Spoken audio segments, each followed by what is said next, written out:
What's up guys, ngayong araw magre-react tayo sa dalawang napakahusay na gitarista, si Nene Royal ng Thailand at si Nisha ng bandang Mission Souls ng Pilipinas.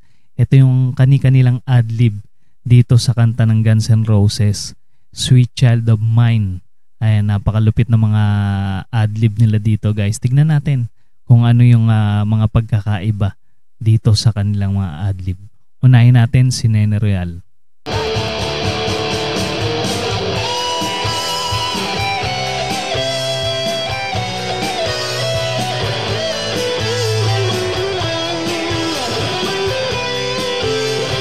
Etong kay Nene Royal live version sa kanyang gig basking. Ayan, mahilig mag-basking to si Nene Royal.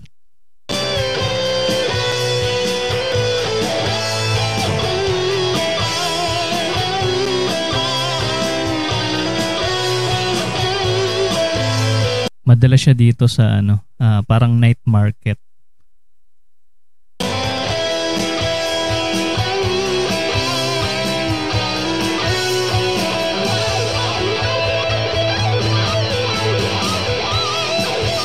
Iba rin talaga yung talent ni Nene Royal. Napakabilis din ng daliri.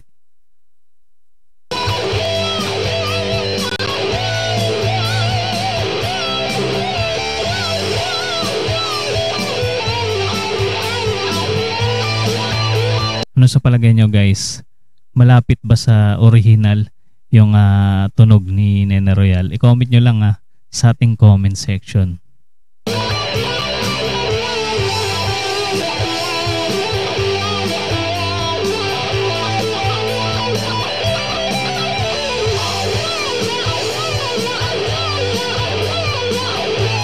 Pero parang may mga siya dito may paningit na ibang nota, parang improvise.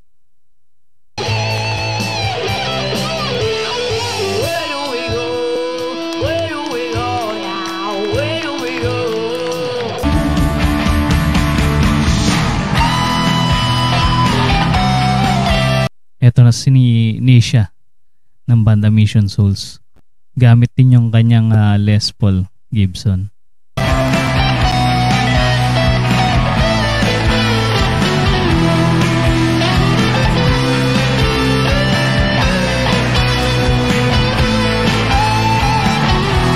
Mas malinis yung tunog nila Nisha dito kasi studio version. Pero kahit mapalive talagang mahusay ito ang banda Mission Souls. Meron din silang live version guys ng Guns N' Roses. Hanapin nyo lang sa channel nila.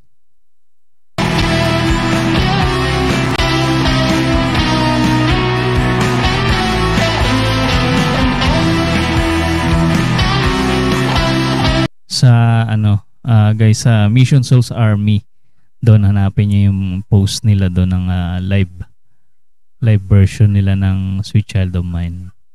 And mag-join kayo doon guys sa page ng Mission Souls Army.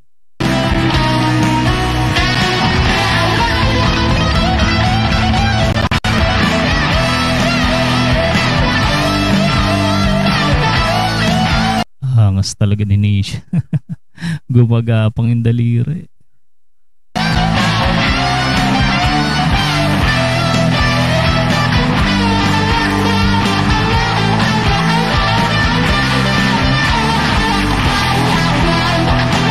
Ano sa tingin nyo guys? Sino ang mas malapit do sa original? Si Nene Royal o si Nisha? I-comment nyo lang sa ating comment section.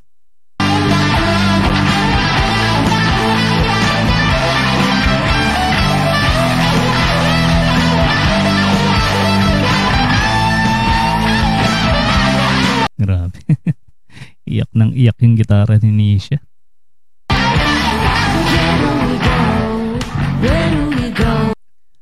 Grabe yun. O diba guys?